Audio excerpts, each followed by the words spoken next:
Hi, this is Caleb. Now, in this video, I'm going to run through with you the concept of long-term borrowings.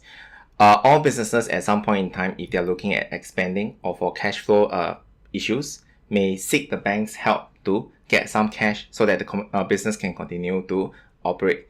Now, I want to run through with you a typical scenario of business borrowings. A business can borrow, let's say, $100,000 and the bank charge 5% interest, and it's, let's say, a 5-year loan. I'm going to run through with you a couple of concepts and I'm going to dive in straight into what's most important.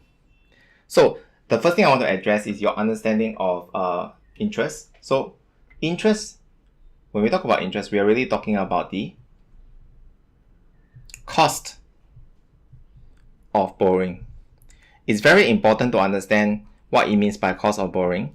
It's not this is not a language lesson, but once you get an idea, a good grasp of what cost of borrowing means, then when we do the interest expense ledger later and the double entries later, you will not get shocked when we see some of these ideas running.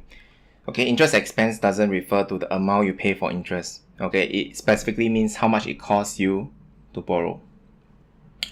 Because interest is an expense item and it's not new to you, okay, when we talk about the cost of borrowing, we are referring to the P&L figure.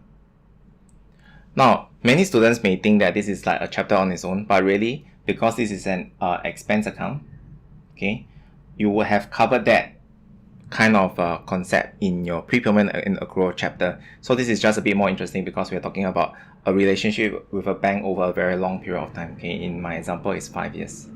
So the thing I want to cover with you also is the idea of principal. Now, this principal is interesting because this principal may be confused with your school principal. Okay, it's not. Okay, this is the original loan. This is the loan amount that you borrow. Now, in the real world, when you go and borrow money to buy your house next time, a mortgage, the amount you borrow is called the principal, and the interest, as I mentioned, refers to the cost of borrowing. So these two words are important. You do not see the word principal really used very much in your syllabus because your teacher is also trying to avoid getting you confused, okay, with the error of principal, which is spelled differently. Principles of accounts, that's another spelling for principal. So whenever I talk about principal, I'm referring to the loan amount. And for the rest of the videos, I will use loan amount just to help us get through the wordings and we can get the concepts going.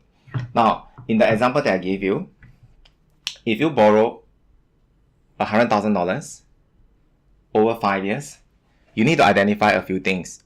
Number one, the $100,000 is the loan amount, or we call the principal, while the cost of borrowing is 5%. Okay, this refers to the cost of borrowing. It's very important to differentiate them. When you don't pay your interest, you have this account called accrued interest. A lot of students, when they run through this cost of borrowing, they are confused, okay, that the interest which you owe is mixed together with the original loan amount. Okay, this is something that I'll drive home the point when you do the ledger in a while. And of course, the last bit to understand is the 5-year loan. This represents the repayment period, how long it takes to pay back. Basically, for this example, it's very simple. If you borrow $100,000 and it's a 5-year loan, for simple calculation, it just means that you have to pay back. You're supposed to pay back 1/5 of the amount, which is $20,000 per year. So, in simple terms, it means is if I borrow $100,000 this year, by the end of next year, I will still owe the bank an amount which is $20,000 less than this amount. So every year that I pay back the bank $20,000, the loan amount goes down. So it'll be 100, 80, 60, 40, so on and so forth until I pay back the amount fully by the 5th anniversary of the loan.